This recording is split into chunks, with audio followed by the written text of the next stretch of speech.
Boleh urunan kurban kambing. Dalam Ahkamul Udhiyah wa Dzakah dinyatakan bahwa kongsi atau gabungan beberapa orang dalam kegiatan berkurban itu ada dua. Pertama, kongsi dalam pahala. Yang dimaksud kongsi pahala, seorang shahibul kurban, yaitu pemilik hewan kurban, menyembelih hewan kurbannya dengan menyertakan beberapa orang untuk turut mendapatkan pahalanya. Kongsi semacam ini dibolehkan sebagaimana diisyaratkan dalam beberapa dalil berikut. A. Dari Aisyah radhiyallahu anha, beliau mengisahkan Rasulullah shallallahu alaihi wasallam berkurban dengan kambing bertanduk, berdiri dengan kaki belang hitam, duduk di atas perut belang hitam, melihat dengan mata belang hitam. Kemudian beliau menyuruh Aisyah untuk mengambilkan pisau dan mengasahnya.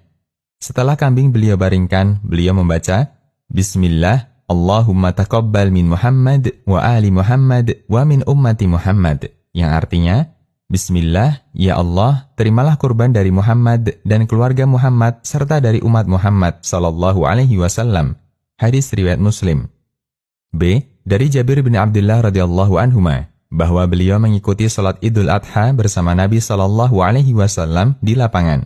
Setelah selesai berkhutbah, beliau turun dari mimbar dan mendatangi kambing kurban beliau.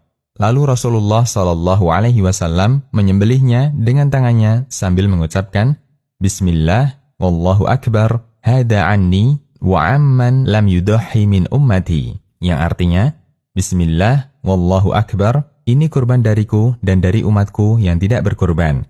Hadis riwayat Ahmad, Abu Daud, dan disahihkan Al-Albani.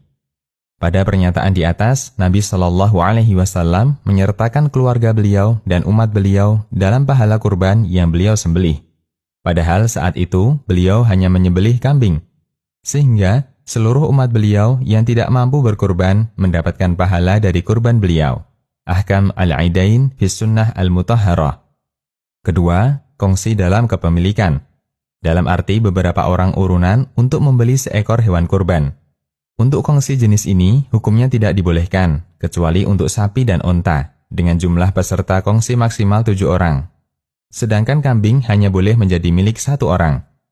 Dari Jabir bin Abdullah radhiyallahu anhuma, beliau menceritakan, kami pernah keluar bersama Nabi Shallallahu Alaihi Wasallam untuk melaksanakan haji. Kemudian Nabi Shallallahu Alaihi Wasallam memerintahkan kami urunan untuk berkorban onta atau sapi. Setiap 7 orang di antara kami berkorban seekor sapi atau onta. Hadis riwayat Muslim. Ketentuan bolehnya urunan dalam kurban hanya boleh untuk sapi atau onta. Oleh karena itu, praktek di beberapa sekolah, kampus, atau perusahaan dengan mengadakan urunan untuk membeli seekor kambing tidak bisa dinilai sebagai kurban. Karena kambing hasil urunan ini menjadi milik semua peserta urunan, sehingga tidak memenuhi syarat jumlah kepemilikan. Ketika kegiatan kurban tidak memenuhi persyaratan untuk bisa disebut kurban, maka hewan yang disembelih hanya bisa disebut kambing untuk mendapatkan daging. Sebagaimana dulu pernah ada sahabat yang menyembelih kambing untuk kurban sebelum sholat Id. Kemudian Nabi Shallallahu Alaihi Wasallam menyebutnya, kambingmu hanya kambing daging. Hadis riwayat Bukhari dan Abu Daud.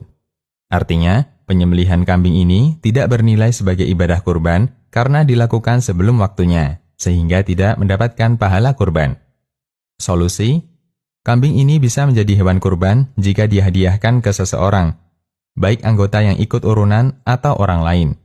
Misal dihadiahkan ke gurunya, dosennya, atau salah satu peserta urunan yang disepakati bersama, sehingga kambing ini menjadi milik 1 orang.